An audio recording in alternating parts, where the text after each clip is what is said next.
Welcome back to Terror by the Bay. I'm David. Okay, so Rosalynn Carter, 96-year-old former First Lady, it was announced that she's in hospice care at home.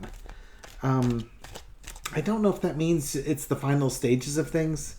She's been suffering from dementia, and President Carter has been in home hospice for the last few months, and now his wife is joining him in home hospice.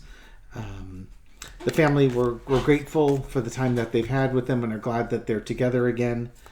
In reading a little bit of articles on Rosalynn Carter, I guess what they were saying was one of the, I was young at the time when it happened, one of her biggest contributions during Jimmy Carter's presidency was advocacy for mental health issues.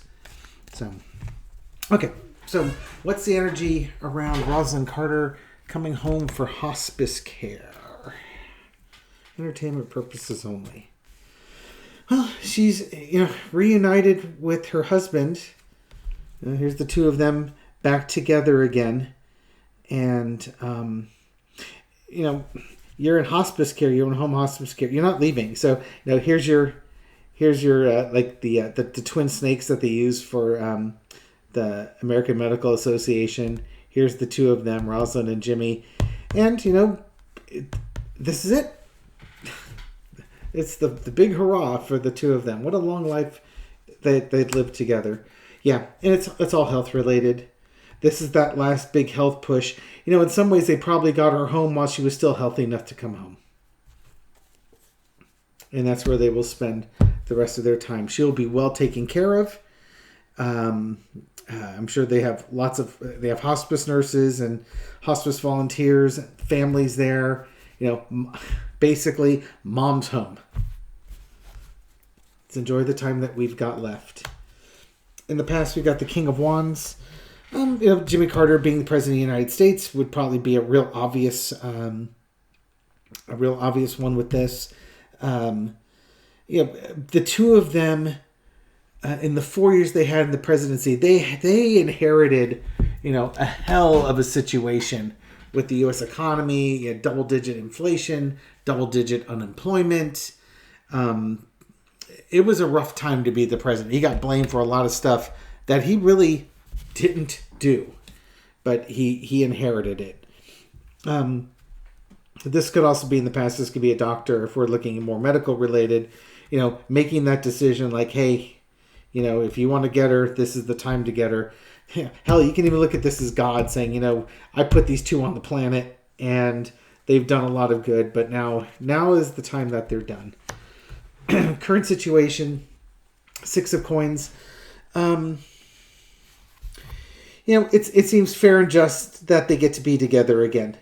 Again, we're looking at health issues right here. Health is diminishing. You got the big coins for the big health and like these little things coming left. You can also look at it in a more positive light as it's that last gift you can give somebody.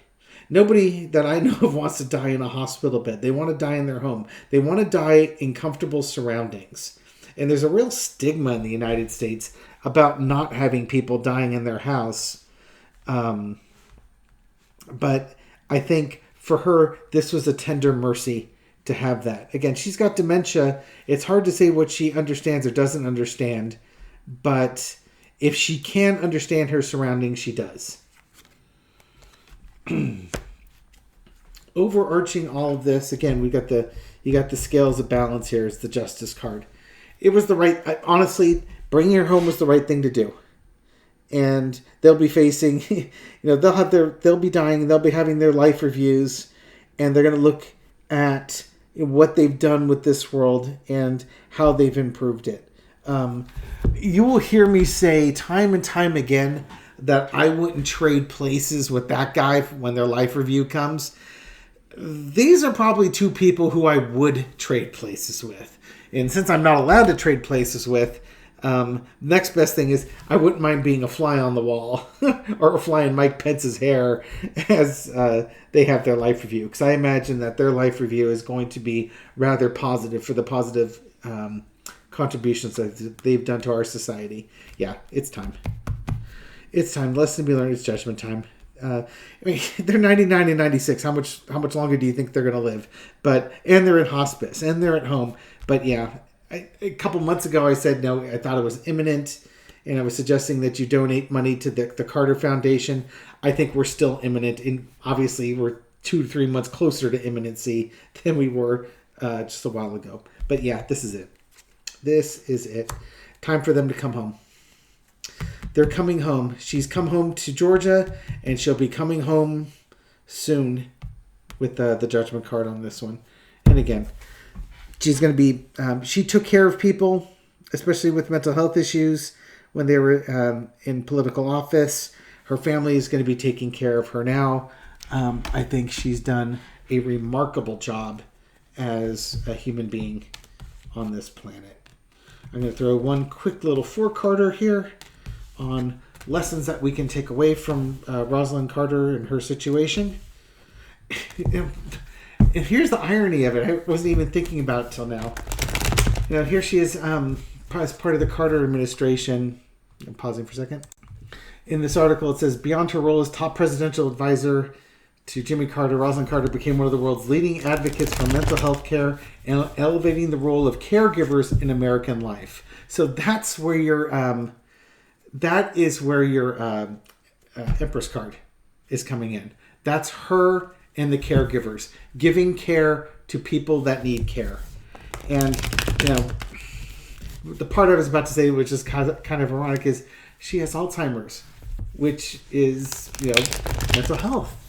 Now, it's a deterioration of her ability to mentally process things and remember things, but,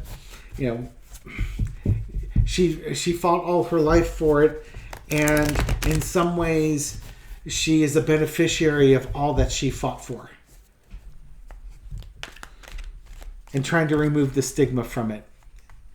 And, it's like the last sacrifice that she's giving is she gave up her mental health so that she can show that, that we should not have a stigma with something like that. Beloved woman. Okay, for Carter here. I think I've already answered it without throwing cards. Hooray for channeling. Rosalynn Carter, life message. What take away from all that she's done in this world? Oh, interesting. The double card. That, and again, I think this is, if you view this as mental health or any addiction or something along those lines, it's the ability to unchain yourself from that. You're not required to chain yourself and keep yourself in a situation of hopelessness or anything along those lines. You've always got hope. You always have choices. You can always walk away or advocate away from something like this. And then again, this is the mental health stigma, if you want to look for an embodiment of what it was like. She fought hard for this. She fought hard to remove that stigma, again, to remove those chains. I was about to say, even to the point where she had mental health herself, just so that, just almost like to prove to herself that the work she did helped with the mental health issue. Absolutely. This was her life mission, or amongst her most important life missions was to fight that mental health issue item. It was a new journey. This was a path that wasn't taken before in this fight. That it was just easy to call somebody a Looney Tune, throw them in the mental health asylum, and do that. And she worked to remove that stigma. Hard work. Absolutely hard work. And you couldn't give quarter on this one. There's no compromise when you're trying to rid a stigma. You know what I mean? Because if you compromise when you're trying to get rid of a stigma, you're allowing the stigma to stay.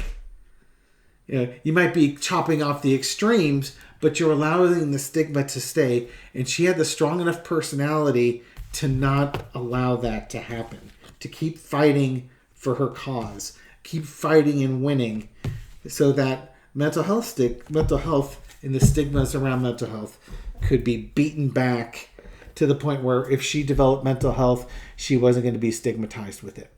Okay, so that's my reading on Rosalynn Carter. Thank you very much for supporting my channel. I appreciate it.